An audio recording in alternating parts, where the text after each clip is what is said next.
Boa noite, Pedro. Aqui é Eduardo Jardim, canal Jogo Falado. Acho que hoje não tenho como fugir muito disso, a estreia do Neymar, né? Eu queria saber se a comissão, você, o Pedro Caixinha, combinaram com o próprio Neymar se a intenção era colocar ele já no intervalo. Como você avalia essa estreia dele também? E se vocês já planejam levá-los para os próximos jogos, mesmo nessa sequência de quarta, domingo? Obrigado. Sim, assim, o Neymar ele apresentou-se em boas condições físicas desde o início que começou a trabalhar connosco, surpreendeu-nos nesse aspecto. Só que uma coisa é ter condição física de treino, outra coisa é ter condição de jogo, ou seja, faltava-lhe ainda algum ritmo de jogo. E nesse sentido nós optamos por não o colocar de início, protegendo também um pouco o jogador e pensarem, decorrendo do jogo, nas circunstâncias do jogo, poder entrar na segunda parte ou um pouco mais na frente. Como vocês viram, ele teve em excelente plano, ou seja, é inevitável falar na qualidade do Neymar e aquilo que ele representou no campo. Surpreendeu-me pelos níveis físicos que conseguiu apresentar durante toda a segunda parte, então sem dúvida que a estreia dele foi mais que boa na minha opinião. Pena a questão do resultado, não lhe poderemos dar a vitória. Malta, boa noite, Pedro da Vavel Brasil. Na segunda etapa, o Botafogo de Ribeirão cometeu 10 faltas, 5 em cima do Neymar. 50% das faltas foram em cima do seu camisa 10. O quanto que esse excesso de contato em cima de um jogador como o Neymar, que vem de problemas físicos, preocupa a comissão? Obrigado. Não, isso não tem que nos preocupar, não é? É uma circunstância e uma arma que o adversário pode utilizar. É claro que um jogador com a qualidade do Neymar, se não estás muito próximo dele, e se o deixas rodar sobre ti ou poder encarar-te, é um jogador extremamente perigoso. Então é natural que os adversários tentem que ele pelo menos receba a bola de costas, que não consiga virar e sejam um pouco mais agressivos. Isso são circunstâncias do jogo, isso a gente não consegue controlar, logicamente. Pedro, aqui Vinícius Figo do Baixada Esporte. Hoje o Santos mais uma vez tomou um gol vindo da bola aérea. A gente percebe durante as partidas do Santos que os adversários insistem nessa jogada ofensiva por conta dessa recorrência de erros da defesa do Santos. Como que a comissão técnica tem trabalhado para evitar esse tipo de gol? Porque é algo recorrente nesse Santos Futebol Clube e acaba perdendo pontos preciosos como o de hoje. Os adversários insistem, não é bem o caso, não é? Depende da quantidade de escanteios ou de faltas laterais que a gente concede. Não tiveram assim tantas oportunidades. Infelizmente sofremos, é verdade. É algo que temos que continuar a trabalhar e o foco tem que ser esse. Pedro, aqui é André Galvão, SBT. Claro que para o treinador, para a comissão técnica, a preocupação sempre é o trabalho, é o jogo. O quanto toda a euforia que foi gerada com relação a essa estreia do Neymar, que era absolutamente justificada, todo mundo queria ver o Neymar de volta em campo, o quanto dificultou o trabalho da comissão técnica para focar no jogo para a partida de hoje contra o Botafogo. Não, eu penso que, vamos lá ver, os nossos jogadores sabiam perfeitamente a importância deste jogo. Quando se vem de um jogo como o São Paulo e com a exibição que a gente conseguiu fazer, que é os níveis que a gente quer e a ideia que a gente quer implementar aqui no Santos, que é aquilo que o Santos era no passado, a gente quer recuperar isso para o Santos também. Claro que quando jogas contra uma equipa como, não tirando o mérito e não desmenosprezando o adversário logicamente, mas pela situação em que o adversário se encontra, a tendência é haver algum relaxamento nesse sentido. Ou seja, todos nós estávamos focados em que isso poderia acontecer e tentamos que isso não acontecesse. E como viram durante o jogo, a equipa entrou bem e esteve bem nesse sentido. O que se passou foi que encontramos o adversário bem mais fechado e quando um adversário se apresenta desta forma a jogar, é sempre mais difícil de encontrar os espaços. Nós sabíamos onde é que eles estavam, tentamos encontrar e como viram na segunda parte melhoramos bastante nesse sentido com algumas retificações que conseguimos fazer precisamente para explorar esses espaços que eram evidentes. Só que as situações que a gente conseguiu criar acabaram por não ser efetivas porque não conseguimos marcar, não é? Ou seja, a bola, entre aspas, não queria entrar, então quando a bola não entra, não há nada a fazer, não é? Claro que quando tens mais tempo a bola e quando procuras criar mais espaços, criar mais situações, estás sempre mais predisposto a perdê-la e a sofrer transições ou por uma bola parada, e foi isso precisamente que aconteceu. Ou seja, eu penso que nós controlamos todo o jogo e logicamente com o adversário fechado, tenta utilizar as suas armas, neste caso as transições e a bola parada, e conseguiu efetivamente com uma bola parada marcar o gol. Pronto, são as situações do jogo, circunstâncias do jogo. Malta aqui. Sim. Giovanni Afonso do Varanda Futebol Debate. Varanda Futebol Debate. Pedro, o Santos ficou com um jogador a mais na porção final do segundo tempo. E ali tem duas substituições que eu até quero te perguntar o porquê elas aconteceram. Primeiro, a entrada do Gil no lugar do Luan Pérez. Por que não ser um pouco mais ousado, mais ofensivo, colocar um jogador ali, ao invés de um segundo zagueiro, tendo um jogador a mais. E também a saída do Tomás Rincon, que é praticamente o elo ali do meio campo, o jogador mais regular do Peixe dessa temporada. Por que tirá-lo para colocar o Luca e não tirar o Diego Pituca ou tirar algum outro lateral para pressionar lá em cima a equipe do Botafogo? A situação do Rincon foi precisamente por desgaste. Nós entendemos que ele estava extremamente desgastado e por isso foi essa a substituição que a gente procurou fazer, colocando o Luca mais um jogador da área, ou seja, tentamos arriscar tudo na parte final. Sabíamos que o adversário também, em situação de empate, logicamente não poderíamos deixar que o adversário nos surpreendesse com algum tipo de transição.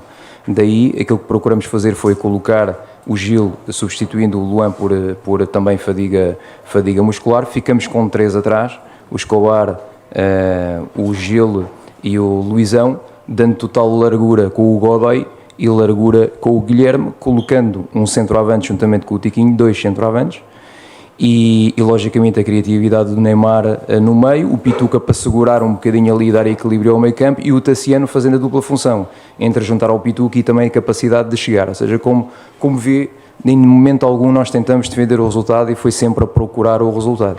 E curiosamente as situações iam-se dando na parte final do jogo, tivemos bastantes oportunidades, simplesmente a bola não entrou. Pedro, tudo bem? Bruno Melhose da Rádio Bandeirantes. Ao longo da semana foi se falado sobre a estreia do Neymar de jogar 30 minutos. Não sabia se no primeiro tempo ou no segundo. Ele acabou jogando mais de 50 com os acréscimos. Como foi essa conversa? Ele disse que estava à disposição para jogar o tempo todo. Houve uma preocupação de vocês em relação a isso? E se me permite, o Caixinha, na expulsão contra o São Paulo, disse que não assistiu o jogo. Hoje você esteve em contato com ele ao longo da partida? Começando por essa parte, não estivemos em contacto com o Pedro, da mesma forma como o último jogo. A questão do Neymar, como eu respondi ao seu colega, ele necessita de ritmo de jogo. Por isso é que ele não iniciou do início, porque um jogador com a qualidade do Neymar tem que jogar, não pode estar no banco. A única razão por que não jogou é simplesmente porque necessita de ritmo de jogo. E como viu, poderíamos estar a pensar em colocar o 30 minutos, mas como viu os 45 ou mais minutos que jogou a um altíssimo nível, e ficamos bastante contentes do resultado que obtivemos, em termos daquilo que é o desempenho físico dele e a qualidade, logicamente, que ele conseguiu meter ao jogo. Então, é isso mesmo. Pedro, à sua esquerda aqui, Rafael Jacobucci, da Rádio Craque Neto. Queria que você falasse da questão tática do Neymar. Se tem o entendimento da comissão técnica do Santos, se o Neymar pode jogar um pouco mais pelo meio, com liberdade, até pela sua qualidade técnica. Se permite uma segunda, se a comissão técnica já pontuou algumas situações de reforços para a diretoria do Santos. Obrigado. Olha assim, vou-lhe responder à primeira. E a primeira, nós tentamos com o Neymar, nós identificamos neste adversário, como viram, nós tentamos jogar com o Pituca e com o Rincon um pouco mais baixo, porque sabíamos que o adversário nos ia pressionar com os 2 médios deles sobre os nossos 2 volantes, digamos assim. O que nós tentamos na segunda parte, e penso que o conseguimos bem, foi colocar o Neymar precisamente no espaço onde ele pode ser mais criativo, nas costas dos médios adversários, juntamente com o Soteldo na meia-direita, para aproveitar esse espaço. E se analisou o jogo, foi precisamente por aí que a gente conseguiu entrar muitas vezes. Mais sobre a meia-esquerda, porque sabíamos que o ponta deles iria pressionar o nosso lateral um pouco mais alto, o Escobar. Ao fazer esse tipo de movimento, juntando com a pressão que os médios adversários iriam fazer no Pituca e no Rincon, o Neymar iria ter a capacidade de flutuar nas costas dessa pressão, tendo o Guilherme a segurar o lateral. Então foi isso que a gente tentou fazer e se reparar no jogo, conseguimos entrar bastantes vezes por aí. E com o Soteldo na meia-direita também para tentar encontrar o espaço. Um jogador como o Neymar joga em qualquer posição, mas nós acreditamos que na meia esquerda, naquele espaço onde ele hoje atuou, que poderá ser onde ele possa ser mais criativo e possa trazer muito mais ao coletivo. De reforços, não vou falar sobre isso. Obrigado. Pedro, aqui do seu lado esquerdo. Pedro Larroque, Energia 97 FM. Pedro, dos últimos 4 jogos, em 3, o Santos enfrentou defesas com linhas de 5. E hoje, em determinado momento do jogo, depois da expulsão, o Botafogo tinha 4 zagueiros de ofício dentro de campo e 2 laterais fechando o lado do campo. Em nenhuma dessas 3 partidas, enfrentando linha de 5, o Santos conseguiu sair com a vitória. Por que o time ainda tem uma certa dificuldade em enfrentar defesas desse tipo? Obrigado.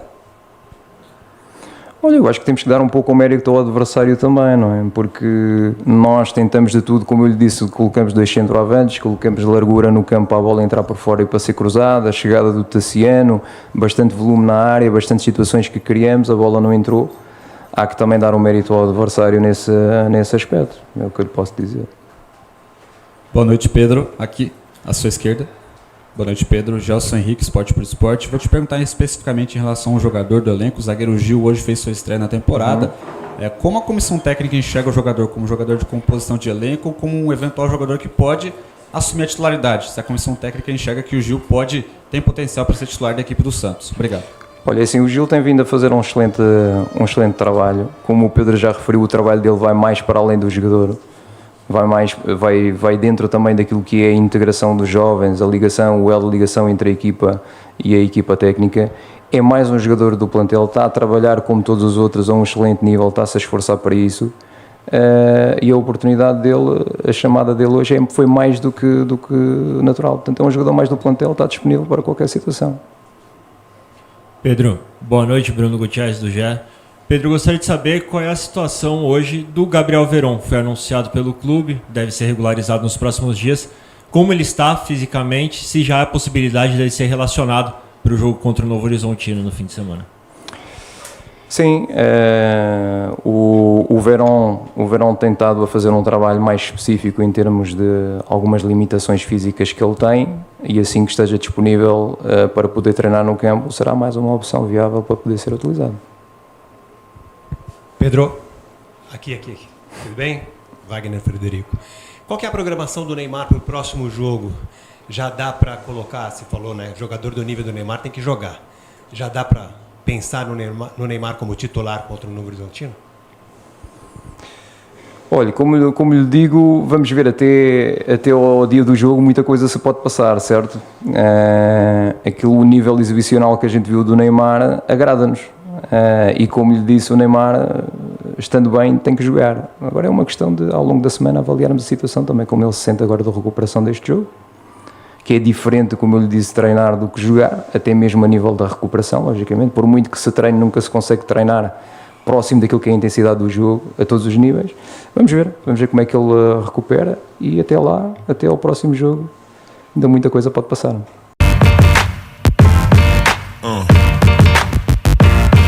Yeah. Yeah. Yeah. Yeah.